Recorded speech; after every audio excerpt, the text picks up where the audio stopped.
ഞാൻ ഒന്നുകൂടി ആ മകനെ നോക്കി പരിശുദ്ധാത്മാവിനെ പറയുന്നു, നീ ശൂന്യതയാണ് നിന്റെ മുൻപിൽ നിൽക്കുന്നത്, പക്ഷെ നീ ആഴത്തിൽ വല വീശണം. ഈ രാത്രി ആത്മാവ് പറയുന്നു, സഭ ദൈവമക്കൾ ആഴത്തിൽ അങ്ങ് പ്രാർത്ഥിക്കുന്നവരായി തീരട്ടെ, ആഴത്തിൽ മുത്തുകൾ തേടിയെടുക്കുന്നവരായി തീരട്ടെ. ഹല്ലേലൂയ. കർത്താവ് പറയുന്നു, കുഞ്ഞെ നീ ആഴത്തിൽ വല വീശുക. പത്രോസ് ഇങ്ങനെ പറഞ്ഞ, കർത്താവ് രാത്രി മുഴുവൻ ഞാൻ അധ്വാനിച്ചു, ഒരു മീൻ പോലും എനിക്ക് ലഭ്യമായില്ല. ഒന്നുകൂടി പറയുന്നു, നിന്റെ പരിധികളും പരിമിതികളും അല്ല കർത്താവിന് വേണ്ടത്, നീ ആഴത്തിൽ വല വീശാൻ. കണ്ണാടി വെച്ചിരിക്കുന്ന ആന്റിയോട് ദൈവാത്മാവിനെ പറയുന്നു, ആഴത്തിലിറങ്ങി പ്രാർത്ഥിക്കാൻ.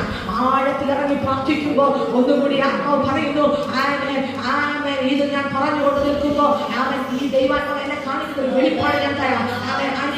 ഈ ആന്റി നീലസാഗര പുറകില് ആന്റിയോട് കർത്താവ് പറയുന്നത്, ഞാൻ ഇവിടെ നിൽക്കുമ്പോ പരിശുദ്ധാത്മാവ് എന്റെ ഭാഗത്ത് ദൈവാത്മാവ് എന്നെ കാണിക്കുന്ന ഒരു വെളിപ്പാടും ആ സൈഡായിട്ടുള്ള ആ ഒരു കാര്യം ഞാൻ പറയാം. കഴുത്തിന് ഒരു വലിയ ഭാരം ഉണ്ടാക്കി ഇങ്ങനെ തെന്നിച്ച് കളയുന്ന ഒരു അനുഭവത്തെ ദൈവാത്മാവ് എന്നെ കാണിക്കുന്നു. ഇന്ന് രാത്രി ആത്മാവ് പറയുന്നു, നിങ്ങളുടെ ദൈവ സ്പർശനം, ദൈവ സാന്നിധ്യം വെളിപ്പെടുകയാണ്.